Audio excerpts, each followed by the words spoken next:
பாஜக ஆட்சியில் அதிகாரத்திற்கு எதிராக பேச துணிந்தவர்கள் பலரும் மிரட்டப்பட்டு இருப்பதாக முதல்வர் ஸ்டாலின் கூறியிருப்பது அதிர்ச்சியை கிளப்பியுள்ளது.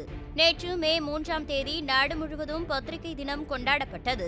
இதற்கு வாழ்த்து தெரிவித்த முதல்வர் ஸ்டாலின் தனது எக்ஸ் பக்கத்தில் பாஜக ஆட்சியில் பத்திரிகை சுதந்திரமானது சிதைக்கப்பட்டுள்ளதாகவும் பத்திரிகை சுதந்திர குறியீட்டில் குறைந்த தரவரிசையில் உள்ளதாகவும் அவர் கூறியுள்ளார். கௌரி லங்கேஷ் மற்றும் கல்புர்கி போன்ற பத்திரிகையாளர்களின் கொலைகள் மற்றும் பத்திரிகையாளர்கள் மிரட்டப்படுகிறார்கள் என முதல்வர் ஸ்டாலின் குற்றம் சாட்டியுள்ளார். மேலும் அதிகாரத்திற்கு எதிராக பேச துணிந்தவர்களை பாஜகவினர் மிரட்டுவதை பார்க்கலாம் எனவும் அவர் தெரிவித்துள்ளார்.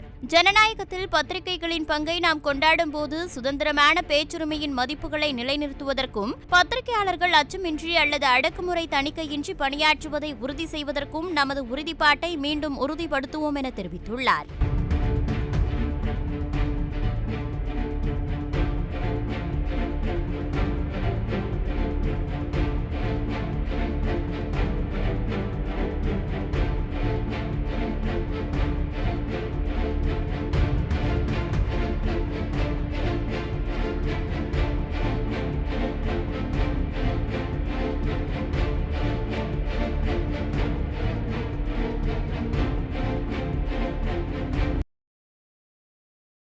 செய்திகளை உள்ளது உள்ளபடி தெரிந்து கொள்ள ரெஃப்ளெக்ட் நியூஸை சப்ஸ்கிரைப் பண்ணுங்க.